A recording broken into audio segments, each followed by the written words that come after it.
If you were truly a mother, your daughter wouldn't be lying in the ICU right now." The sharp, scolding voice of the young nurse at the reception desk cut through the air, each word striking me like a slap across the face. I froze. It was a late summer afternoon in Chicago when I had just pulled my suitcase inside after 3 long weeks in Europe. The house was unbearably silent, so silent it felt as though even the air had solidified. That was when I noticed an envelope, dusty, wrinkled, sitting abandoned on the kitchen counter. My hands trembled violently as I tore it open. The hospital's bold letters hit me like a hammer blow. 6 days.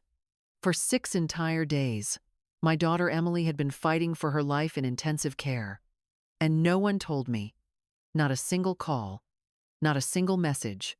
Nothing. Worse still, her husband Zachary, the man who had sworn to love and protect her, had vanished. He had only signed the admission papers at Northwestern Memorial Hospital, then disappeared, leaving Emily alone at death's door. I stood paralyzed in the hospital lobby, fury and fear twisting inside me like a storm. And one thought kept echoing in my mind. What terrified me more, Emily's critical condition or Zachary's mysterious disappearance? When I finally gathered myself enough to breathe, I sank into one of the stiff plastic chairs in the hospital lobby, clutching my handbag as if it were an anchor in the storm. The fluorescent lights above buzzed faintly, adding to the suffocating weight of the moment. My mind was spinning, trying to reconcile what I had just learned with the reality of the life I thought my daughter had been living. Emily, my Emily, was only 30 years old, a painter with a soul too tender for this harsh world. I used to say she was born with colors in her veins instead of blood. Ever since she was a child, she could sit for hours, sketching wildflowers or losing herself in the way light shifted through the window. She had always been a dreamer, and though I came from the disciplined world of finance, I never wanted to cage that spirit. I wanted to protect it, nurture it, and somehow bridge the gap between my hard-edged practicality and her delicate visions. I am 62 now, my hair silver, and usually tied neatly in a bun, my frame still lean from decades of routine and order. I was once a finance executive, accustomed to long hours, sharp suits, and precise calculations. Discipline shaped me, but motherhood softened me in ways I had never anticipated. The birth of Emily was the single event that altered the trajectory of my life more profoundly than any career milestone. She was my only child, the living proof that even in a world dominated by numbers and balance sheets, beauty and vulnerability had a place. When she met Zachary Carter, I will admit, I had my reservations. He swept into her life with the polished charm of a man who knew how to play every social situation to his advantage. He introduced himself as a real estate specialist, and he had the smooth confidence of someone who had memorized all the right lines. Emily, with her open heart, fell for him quickly. I watched it unfold the way a storm builds on the horizon, breathtaking at first, then terrifying in its inevitability. Still, I wanted her happiness above all. I even went so far as to sell a portion of my own shares to help them purchase their first home together. I set up a joint emergency fund because mothers always think ahead, preparing for storms their children cannot yet imagine.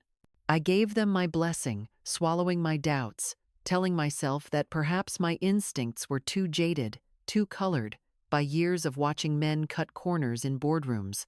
Maybe, just maybe, this man would prove me wrong.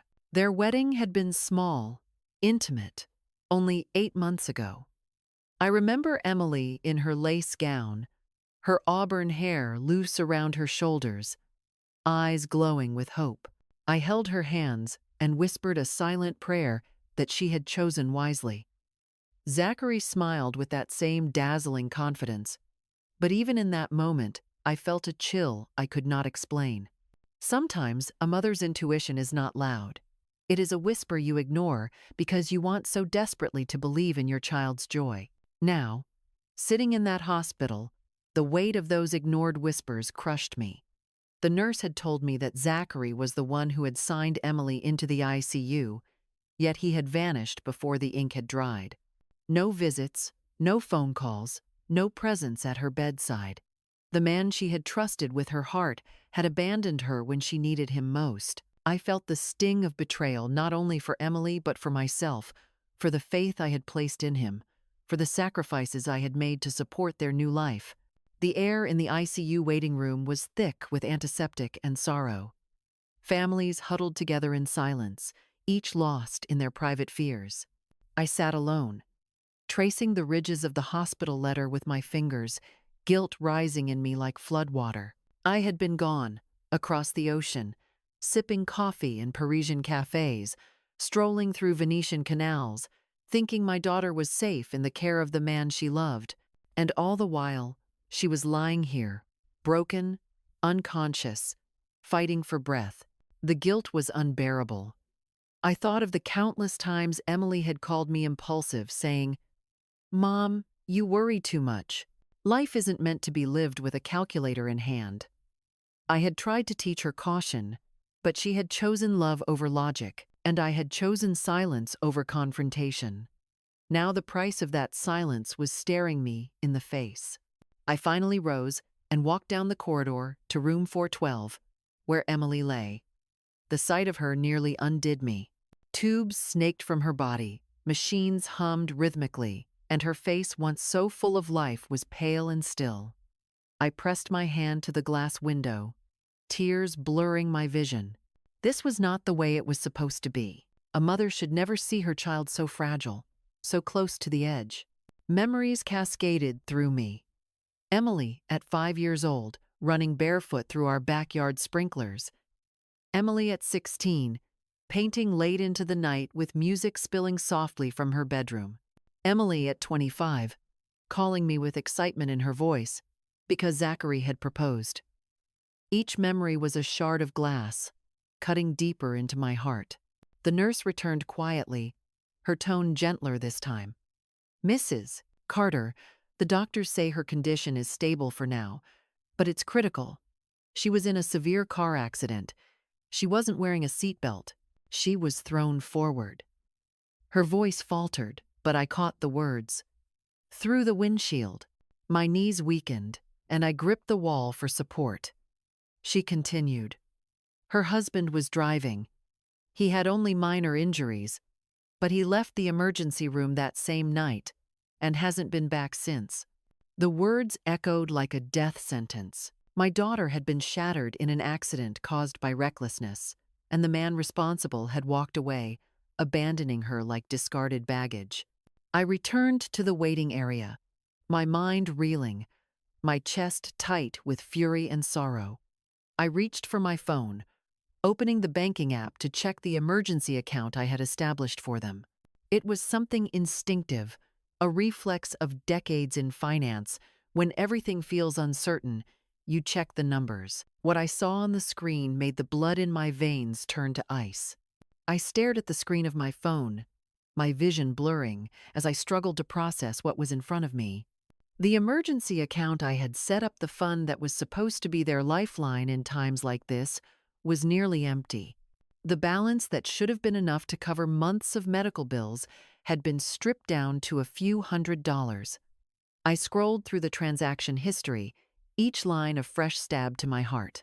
Large withdrawals, careless spending, transfers with no explanation. Zachary's name was all over it.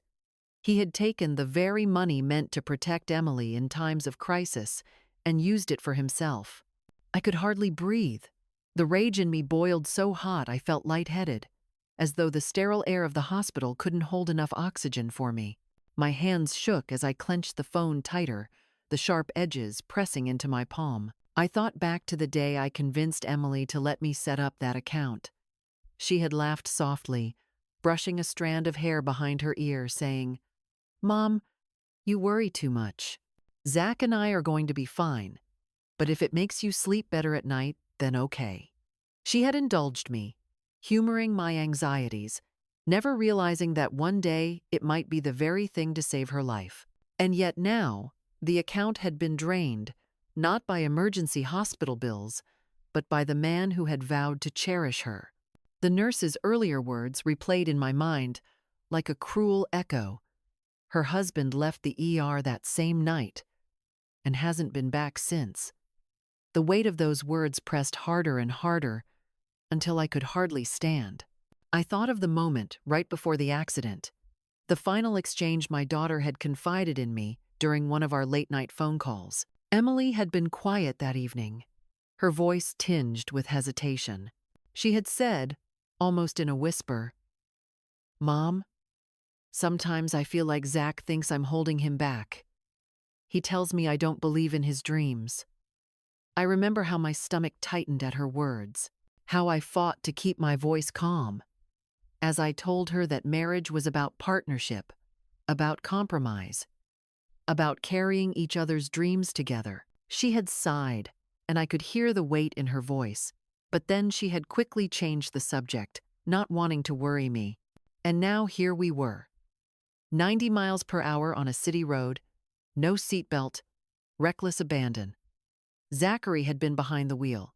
Emily had been the one thrown through the windshield, her fragile body bearing the price of his arrogance. And yet he had walked away with nothing more than scrapes. Scrapes. The word burned in my mind, obscene in its simplicity compared to the devastation it had left on my daughter. I rose from the chair, pacing the length of the waiting room, my heels clicking against the linoleum floor. Other families glanced at me, their eyes filled with their own grief, but I could not stop moving. The fury inside me demanded an outlet. How dare he leave her? How dare he vanish without a trace? My mind clawed through possibilities. Was he hiding? Was he ashamed? Or was he simply incapable of facing the consequences of his choices? None of those answers mattered, because the outcome was the same. My daughter was lying in a hospital bed alone, and the man who should have been by her side had abandoned her. I thought of Emily's sacrifices. The nights she stayed awake, painting commissions she didn't care for, just so she and Zachary could make ends meet. The way she had silenced her doubts about his business ventures because she wanted to believe in him, wanted to be the supportive wife he insisted she should be. She had poured herself into their marriage, and what had she received in return? Lies, recklessness, and betrayal. The hours crawled by as I sat by her bedside. The steady beeping of the monitors became a rhythm I clung to, a fragile reassurance that she was still here, still fighting. I whispered to her, even though she could not respond, telling her about the places I had visited in Europe, describing the colors of the Venetian canals, the taste of Parisian coffee, the sound of church bells in small Italian towns. I told her these things not because they mattered, but because I needed her to hear my voice, to feel that she was not alone. I promised her, over and over, that I would not leave her side again. But beneath my whispered reassurances, a darker vow was forming. I would not let Zachary disappear into the shadows. I would not allow him to take the money, the trust, the future, and walk away untouched. I had spent decades navigating boardrooms filled with men who thought they could outwit and outmaneuver me. I had learned how to keep records, how to trace patterns, how to build a case so airtight that no one could escape accountability. And now, all of that experience, all of that sharpness, would be turned on him. Still, as the night deepened, the guilt gnawed at me. Had I failed her? Had my silence about my doubts been the very thing that left her vulnerable to him? I had wanted her to be happy, wanted her to believe in love. But perhaps in doing so, I had handed her to a man who would never value her the way she deserved. The thought was unbearable. I leaned my forehead against the cool glass of her room, tears slipping down my cheeks, and I whispered, "I should have protected you, my baby. I should have seen it sooner." Just then, my phone buzzed in my hand, pulling me from the spiral of my thoughts. I glanced down, expecting perhaps a message from a relative or a friend offering comfort. But the name that flashed across the screen made my blood run cold. It was Zachary. After all these days of silence, after leaving Emily alone, after draining the account, he had finally decided to reach out. My thumb hovered over the screen, my pulse racing. The message was short, chilling in its simplicity. You don't know who you're messing with. The words seared into me, more threatening than anything I had imagined. He wasn't apologizing. He wasn't explaining. He was warning me. In that moment, the truth crystallized with brutal clarity. This was not just negligence or cowardice. This was something far darker. The message on my phone glared at me, its cruel simplicity burning into my chest. You don't know who you're messing with. For a long moment, I sat frozen, staring at the words as though the longer I looked, the more sense they might make. But there was no sense in them, only arrogance, only menace. I had expected silence from him, perhaps cowardice. But this was defiance. It was the language of a man who believed himself untouchable. I inhaled deeply, forcing my mind to steady. Panic would not serve me, and grief would not save Emily. What I needed was clarity, evidence, and resolve. For decades in finance, I had survived in rooms where men underestimated me, where I was spoken over, dismissed, or ignored, only to later realize that I had already calculated 3 steps ahead. That skill was mine to wield again, not in a boardroom this time, but in the battlefield of my daughter's survival. I opened my laptop, connecting to the hospital Wi-Fi, my fingers trembling only slightly as I navigated to the online banking platform. I dug deeper into the account, beyond the withdrawals I had already seen. There it was, undeniable. Transfers to luxury yacht rentals, high-end hotels in Miami, receipts for champagne and rooftop parties. The amounts were staggering, and each one felt like another betrayal carved into my skin. The money I had built over decades of sweat and sacrifice had not gone toward Emily's safety, but toward feeding Zachary's insatiable appetite for indulgence. I scrolled further and my breath caught. Photographs surfaced linked from social media, forwarded by contacts I had long kept in my network. Zachary was smiling, drink in hand, arm draped casually around a woman who was most certainly not my daughter. The neon lights of Miami glittered in the background, his expression one of triumph, of someone reveling in his own recklessness. My pulse pounded so hard, I thought I might faint.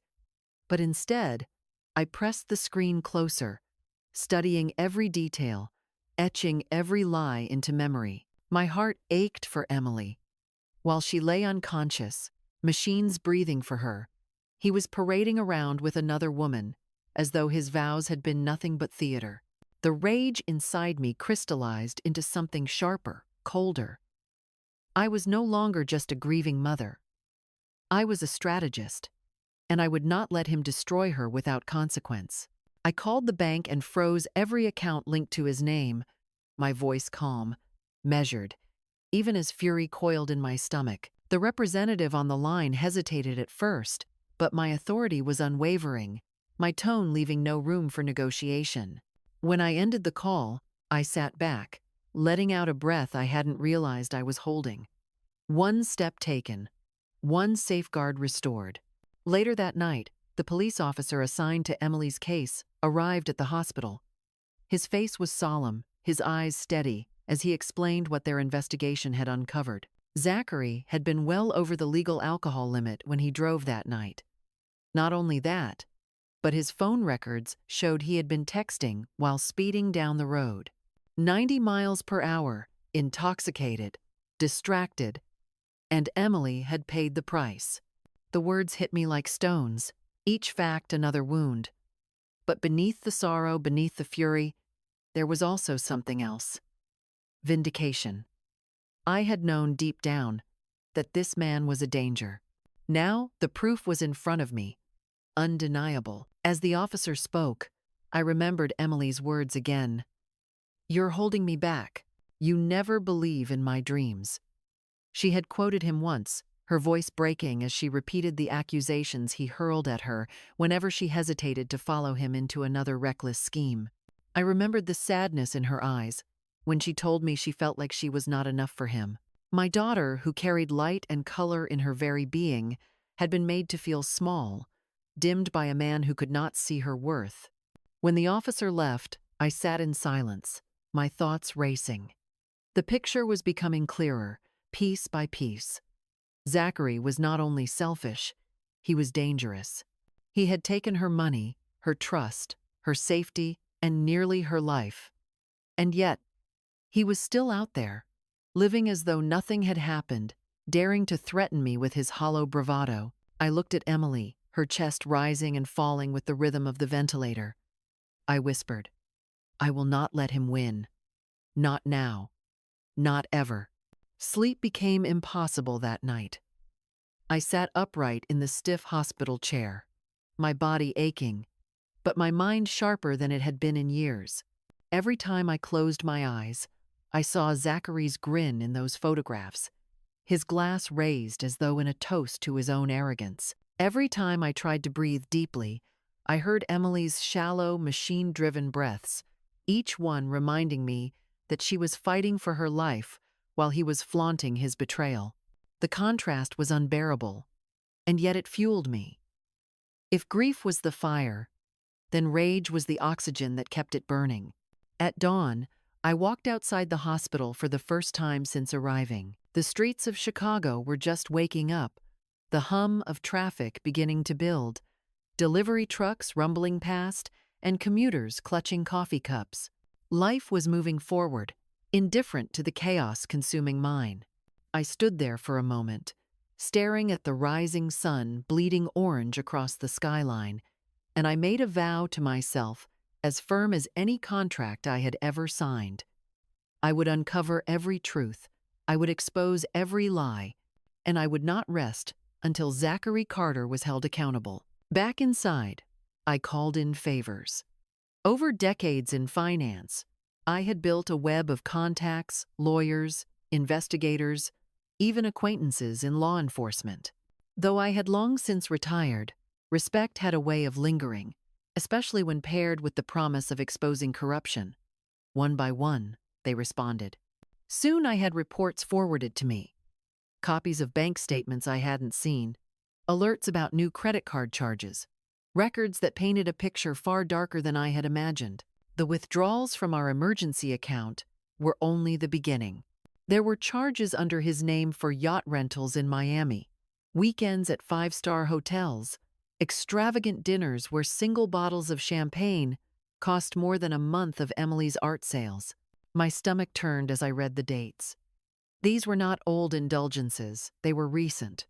Some even from the very days Emily was clinging to life in the ICU. While my daughter's heart was kept beating by machines, he was laughing on balconies, his arm wrapped around a stranger. Worse still, his carelessness had left a digital trail.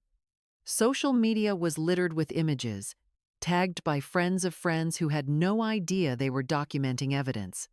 Zachary, in designer sunglasses. Zachary on a yacht's deck. Zachary pouring champagne down the throat of a woman whose name I soon learned was Vanessa Cole. Each image was another dagger, but also another piece of proof.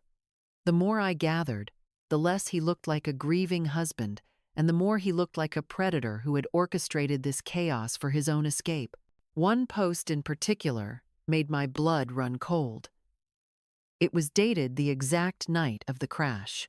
While Emily was being wheeled into the emergency room, bleeding and broken, Zachary had posted a photo of himself with a caption that read, "Living life at full speed. No regrets." I stared at it until my hands shook so violently I nearly dropped my phone. No regrets. My daughter's body shattered, her dreams hanging by a thread, and he had no regrets. The police confirmed what I already knew in my heart. Zachary had been intoxicated that night.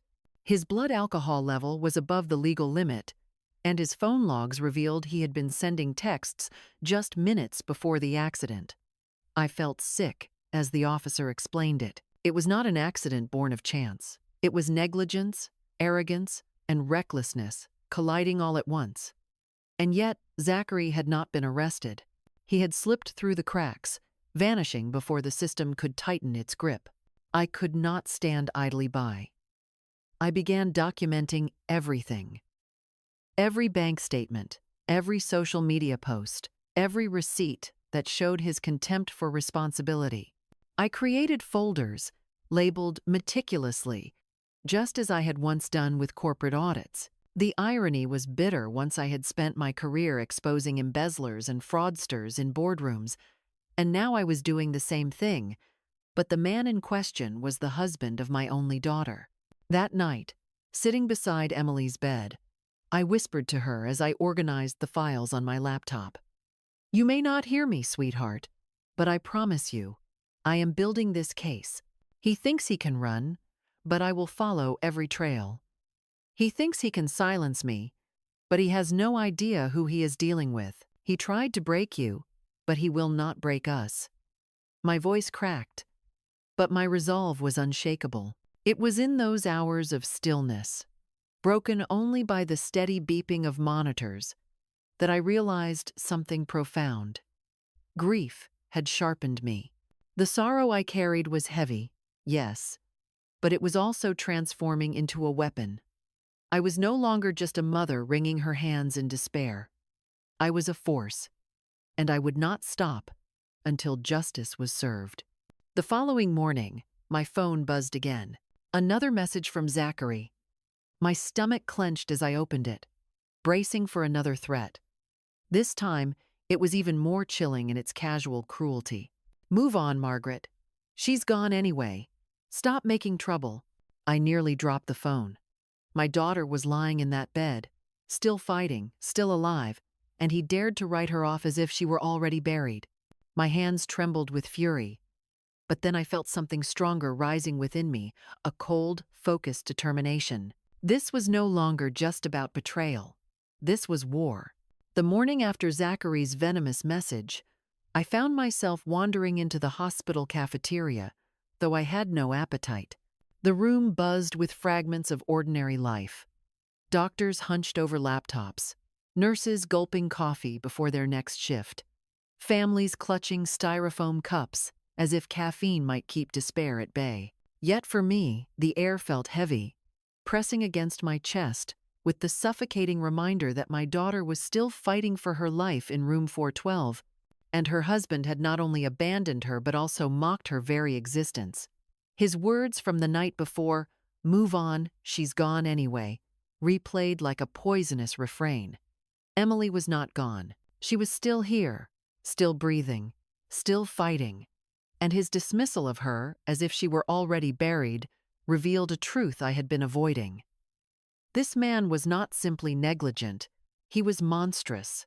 I sat with a cup of tea untouched in front of me, staring at the swirling liquid, and felt a clarity begin to emerge through the fog of grief.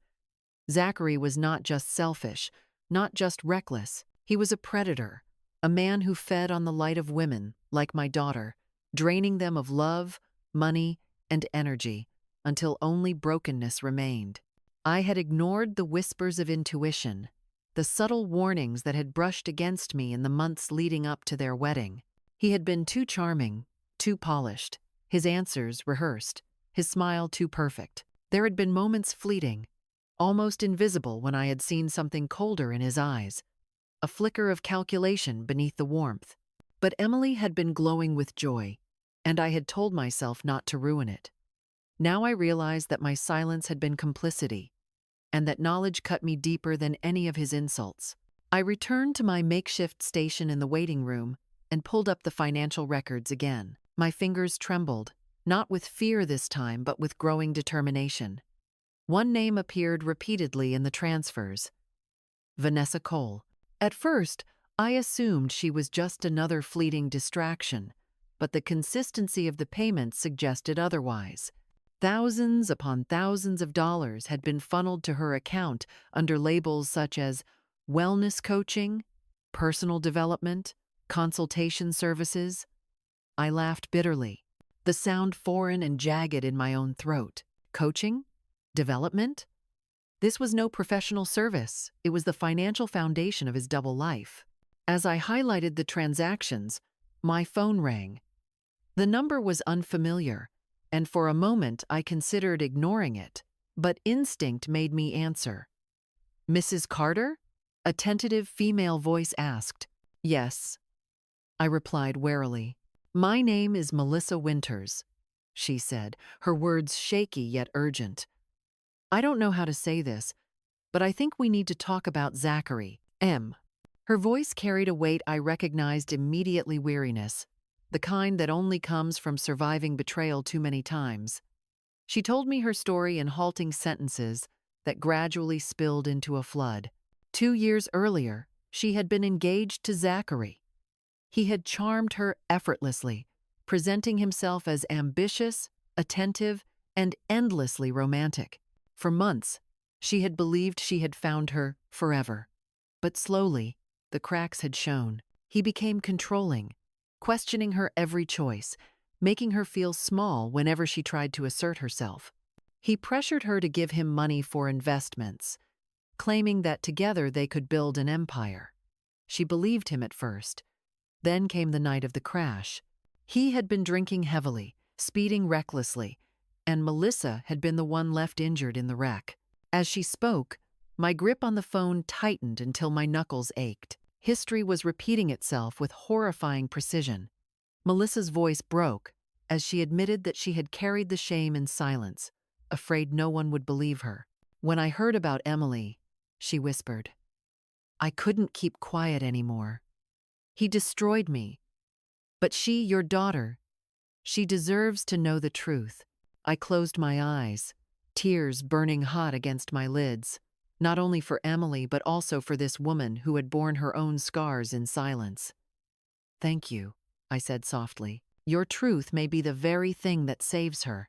After the call ended, I sat motionless for a long time, the weight of Melissa's words settling into my bones. Zachary was not unlucky.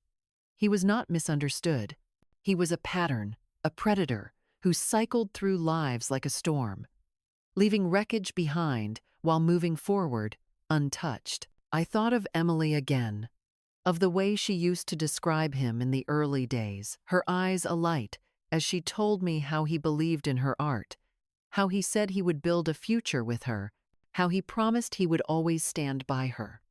Those promises had been rehearsed, performed like lines in a play he had delivered before to other women.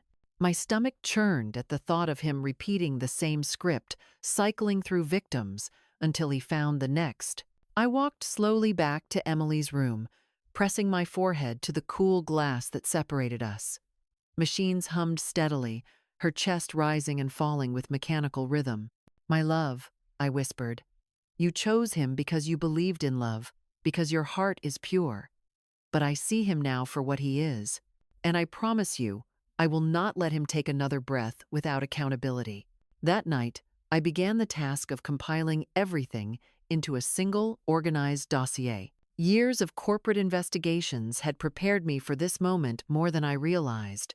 I labeled folders meticulously: financial records, photographic evidence, witness testimony. Into one folder went the bank statements showing transfers to Vanessa Cole. Into another, the social media screenshots of him reveling in Miami while Emily lay unconscious. Into yet another, I placed the details of Melissa Winters' testimony, her voice recorded with her permission, her story aligning perfectly with the pattern I was beginning to outline. Piece by piece, it was forming a mosaic of corruption, a portrait of a man who lived on deception. And as I built this archive, something shifted inside me. The grief was still raw, yes, but it was no longer aimless. It was being forged into something sharper, more purposeful. Every keystroke felt like a declaration, every document, another weapon. Zachary had underestimated me, dismissing me as just a grieving mother. But he had no idea who I had been before motherhood. No idea of the decades I had spent dismantling lies in boardrooms, uncovering fraud in financial records, holding men accountable who thought themselves untouchable. That woman had never truly disappeared. She had only been sleeping. Now, grief had awakened her again. At dawn, exhausted but unbroken, I closed my laptop and walked to Emily's bedside. Her skin was pale but warm under my hand, her breathing steady with the help of machines. I leaned close, my voice low but firm. "You are not alone," I whispered. "You never will be. He thinks he has already won, but he doesn't know us. He doesn't know me." And in that moment, I felt it, the turning point. No longer was I just a mother consumed by sorrow. I was a force preparing for battle. This was no longer only about Emily's survival. It was about reclaiming power, stripping Zachary of his illusion of invincibility, and ensuring that he would never again have the chance to prey upon another woman. The days that followed blurred into one long stretch of sterile hallways, whispered prayers, and the relentless hum of machines. Each morning, I rose from the stiff chair beside Emily's bed, my back aching, my hair unkempt, but my resolve sharpened a little more. The grief that had once paralyzed me was now a steady current beneath my skin, propelling me forward. Every time I looked at her pale face, her body wrapped in tubes and wires, I whispered silently, "Hold on, my love. I'm building this for you. I will not let him vanish into the shadows." I carried my laptop everywhere. In the cafeteria, in the waiting room, even in the small chapel tucked at the corner of the hospital. I poured through files and evidence. Each bank statement I organized felt like laying another brick in a wall he would never be able to climb. Each photograph of him with Vanessa, each receipt for a yacht rental or champagne-soaked weekend, felt like another chain tightening around his neck. I wasn't just documenting his betrayal, I was building a case so ironclad that even his charm, his manipulations, his threats would shatter against it. One evening, a detective met me in a quiet corner of the hospital. His name was Detective Harris, a seasoned officer with lines etched deep into his face from decades of seeing the worst of people. He listened as I handed him the folders, flipping through the records with practiced eyes.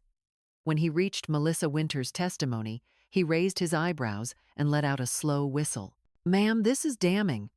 We've been trying to get a handle on him, but he's slippery. He covers his tracks well.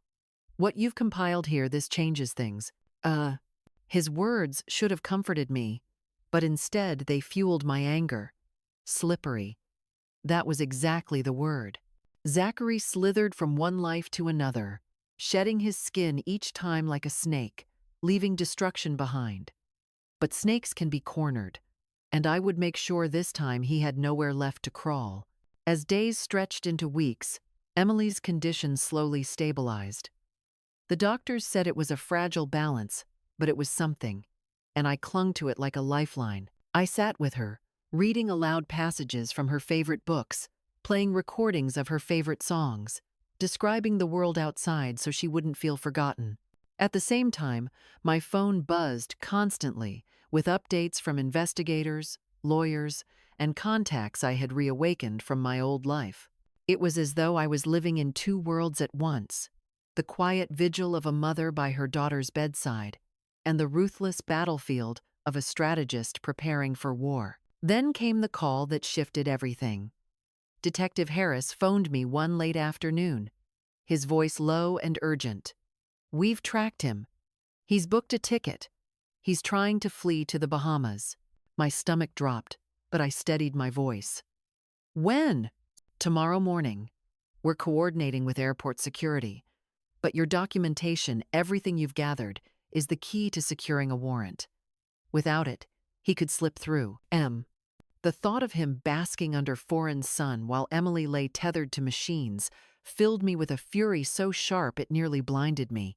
I remembered his smug words, "You don't know who you're messing with." And now, here was my answer. "You don't know who you underestimated." That night, I barely slept. I stayed by Emily's side, her hand in mine, the glow of the monitors painting the room in sterile blues and greens. I whispered to her about the storm that was gathering. "Tomorrow may be the day, sweetheart. He thinks he can run, but he's wrong. You're not just fighting for your life, I'm fighting for your justice." I thought back over the months leading up to their marriage, the moments I had ignored, the whispers of unease I had silenced for the sake of Emily's happiness. I remembered the night she told me Zachary had accused her of holding him back. She had cried softly, ashamed of her tears, telling me she just wanted to be enough for him. I had hugged her, assured her she was more than enough, but I hadn't pushed harder, hadn't questioned him more deeply. That regret gnawed at me now, but it also fueled me. I had failed to stop him then, but I would not fail her now. When dawn broke, painting the hospital windows in pale gold, I felt a calm settle over me. I dressed not in the casual clothes I had worn for weeks, but in a tailored suit from my old executive days. The fabric sharp and clean, the cut precise. I needed to feel the strength of the woman I once was, the one who had dismantled empires built on lies. I looked at myself in the mirror of the hospital restroom and whispered, "You are not just her mother. You are her shield, her advocate, her voice." By the time I met Detective Harris at the precinct, the wheels of justice were already turning. The evidence I had compiled had been submitted to the courts, and a warrant was in motion. Harris nodded at me with something resembling respect. "You've done more in 2 weeks than we managed in 2 years, he said. It wasn't pride. I felt it was grim satisfaction. Every sleepless night, every page of documents, every tear shed beside Emily's bed had led to this moment. Zachary believed he could outrun responsibility, but he was about to learn that some storms follow you no matter where you try to hide. The news came just before noon. Detective Harris called, his voice steady but carrying the weight of triumph. "We've got him." He was stopped at O'Hare Airport. Ticket to Nassau, cash in hand. A suitcase full of clothes and documents. He's in custody now.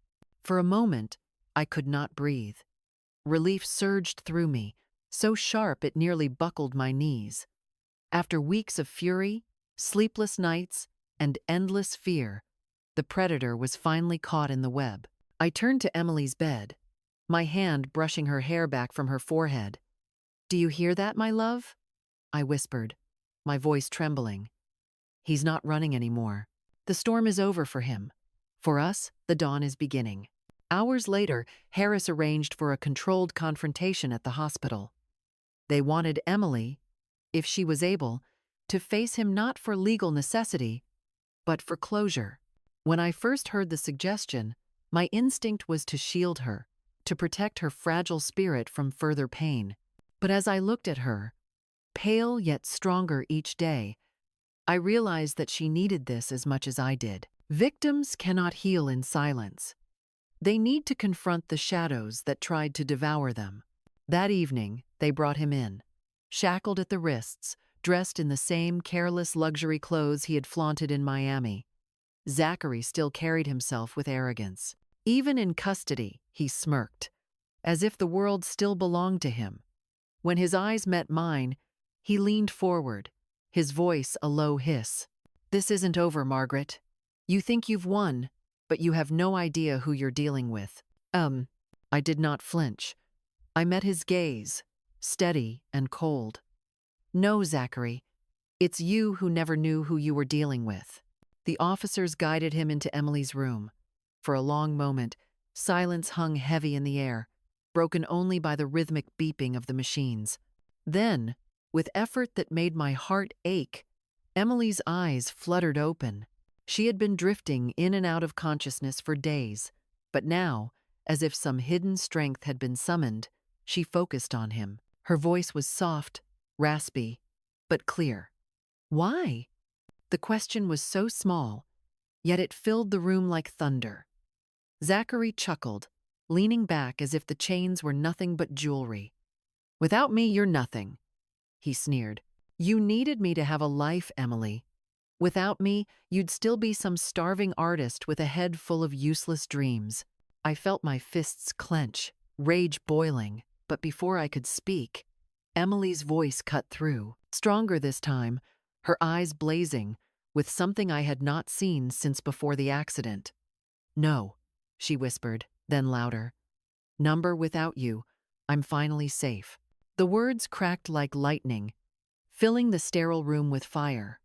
For the first time, I saw Zachary falter. His smirk wavered. His posture shifted, the mask of control slipping ever so slightly. Emily's voice grew steadier, each word carving through the lies he had spun around her. You told me I was holding you back. You told me I wasn't enough. But it was you. You who was empty. You who needed me to make you feel like more than you were. I almost died because of you. And now I see the truth. You are nothing without the people you use, and I am done being one of them.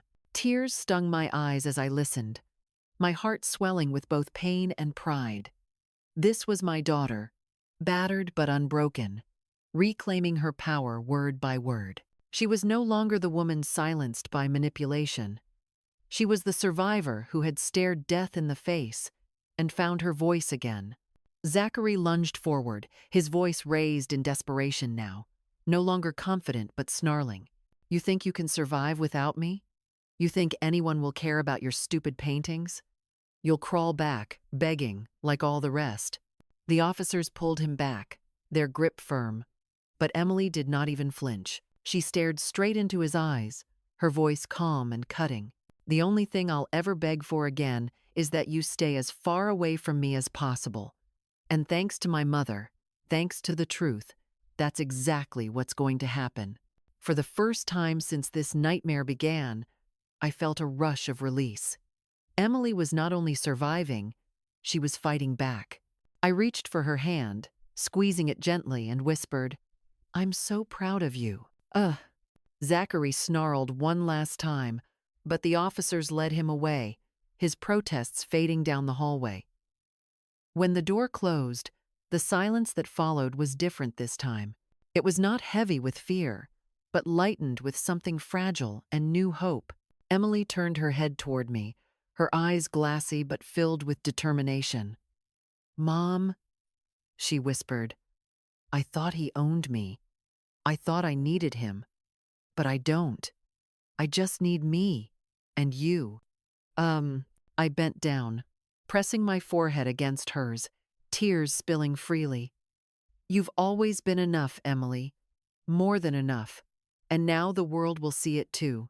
That night, as I sat beside her, watching the steady rhythm of her breaths, I realized that the real battle had only just begun. The legal system would take its course, yes, but the deeper war, the war for healing, for reclaiming her sense of worth, was only beginning. Still, for the first time, I knew we would win it, because Emily had found her voice again, and together we were stronger than anything Zachary could ever have imagined. A year passed. Not in silence, not in stillness, but in the rhythm of recovery, the kind that tests the human spirit day after day, demanding strength when there is none, demanding patience when every part of you longs to run ahead. Emily's road back from the brink was not a straight line. It was a winding path filled with setbacks, small triumphs, and moments where despair tried to creep in. I watched her learn to walk again, her steps tentative at first, then more confident with each week. I watched her relearn how to hold a brush, her fingers trembling, the canvas absorbing not just paint, but pieces of her healing. Those early months were the hardest. The scars on her body told one story, but the deeper wounds were in her spirit. There were days she woke screaming, trapped in dreams of shattered glass and screeching tires. There were mornings she stared at her reflection, her face pale, eyes hollow, whispering that she felt broken beyond repair. On those days, I held her, whispering back, brokenness is not the end, Emily. It is where the light enters. Slowly, she began to believe me. Slowly, I began to believe it too. By spring, her strength was returning not only in her body, but in her art. One afternoon, I found her in the studio, sunlight spilling across her face, a brush in hand. She had been silent for hours, working feverishly, and when she stepped back, I gasped.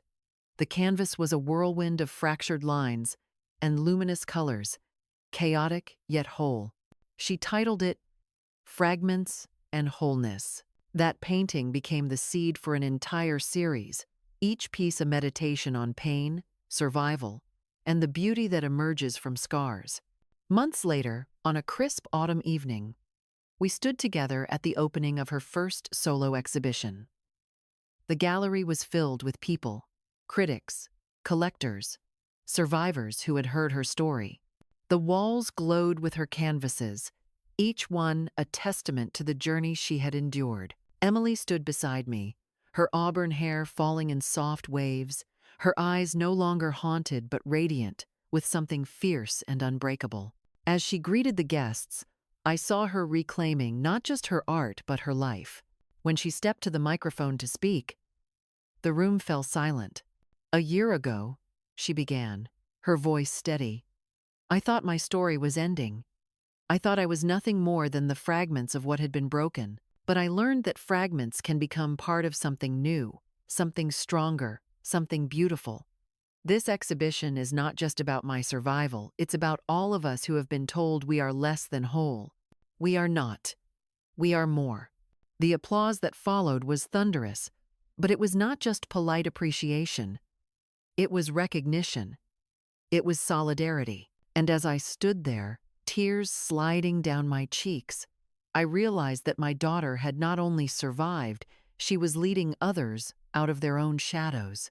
Out of that night came something even more extraordinary. With the support of friends, advocates, and donors, inspired by her courage, Emily founded a nonprofit organization dedicated to helping victims of financial abuse.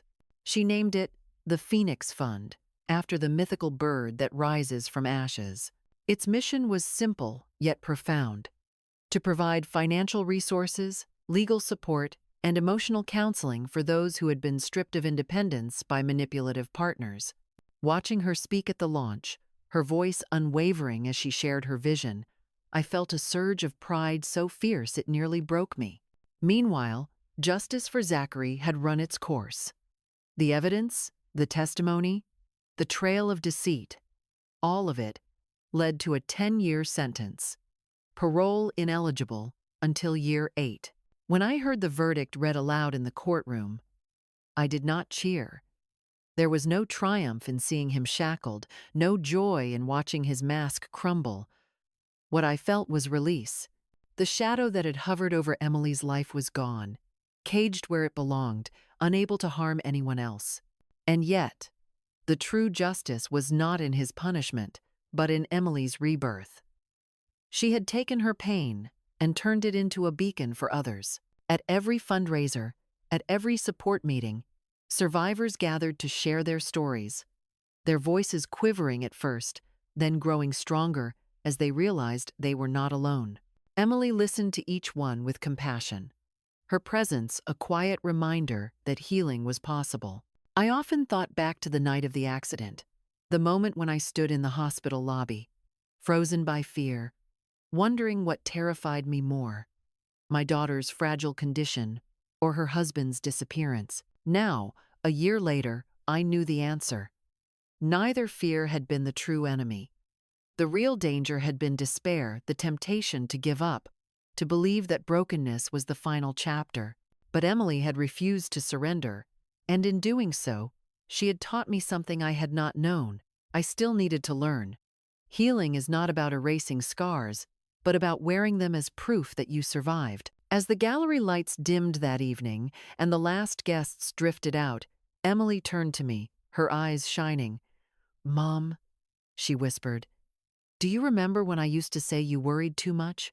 I laughed softly, brushing a tear from my cheek. "I remember." "Well," she said, slipping her hand into mine, "thank you for worrying. Thank you for fighting when I couldn't. Because of you, I found my way back." I squeezed her hand, my heart full. "No, Emily. Because of you, I found my way too." And in that moment, standing in the quiet of the gallery surrounded by her art, I felt the truth settle over us like a warm embrace. We had walked through fire, but we were still here whole, together, unbroken. When I look back on the long road that brought us here, I realize that survival is not just about clinging to life, it is about reclaiming it. My daughter did not simply survive a reckless crash or the betrayal of a man who tried to reduce her to nothing. She rose from the ashes of her pain, pieced together her fragments, and built something greater. In watching her, I learned that brokenness does not mean the end of your story. It means you are gathering the pieces that will create a new beginning. I used to believe that my role as a mother ended with protection, that my job was to shield Emily from harm. But life is harsher than that. And sometimes harm comes despite every warning, every instinct, every sacrifice. What I learned is that my true role was not just to protect her, but to stand beside her when the unthinkable happened, to fight for her when her voice was silenced, and to remind her that her worth was never defined by the man who betrayed her. There are so many women, so many daughters, mothers, sisters, who are silenced by manipulation, who are told they are not enough, who are stripped of their independence through financial abuse. To them I say this: you are not weak. You are not broken beyond repair. Your scars are proof of your survival, not evidence of your failure. And when a mother rises to defend her child, or when a woman rises to defend herself, there is no power stronger. Justice did not come to us quickly. It did not come easily. But it came because we refused to give up, because we believed in the truth even when it was painful, because we chose to fight rather than surrender. That is the lesson I want to leave with you. Never underestimate the quiet strength within you. And never underestimate the power of love, whether it is the love of a mother, the love of a community, or the love you must learn to give yourself again after betrayal. If this story touched your heart, if you saw your own reflection in these words, I invite you to join us. Subscribe, share, and support this channel, where we tell the stories of mothers who refuse to be silent, of women who refuse to remain broken, of survivors who rise again. Together, we are not just telling stories, we are building a chorus of voices that cannot be ignored.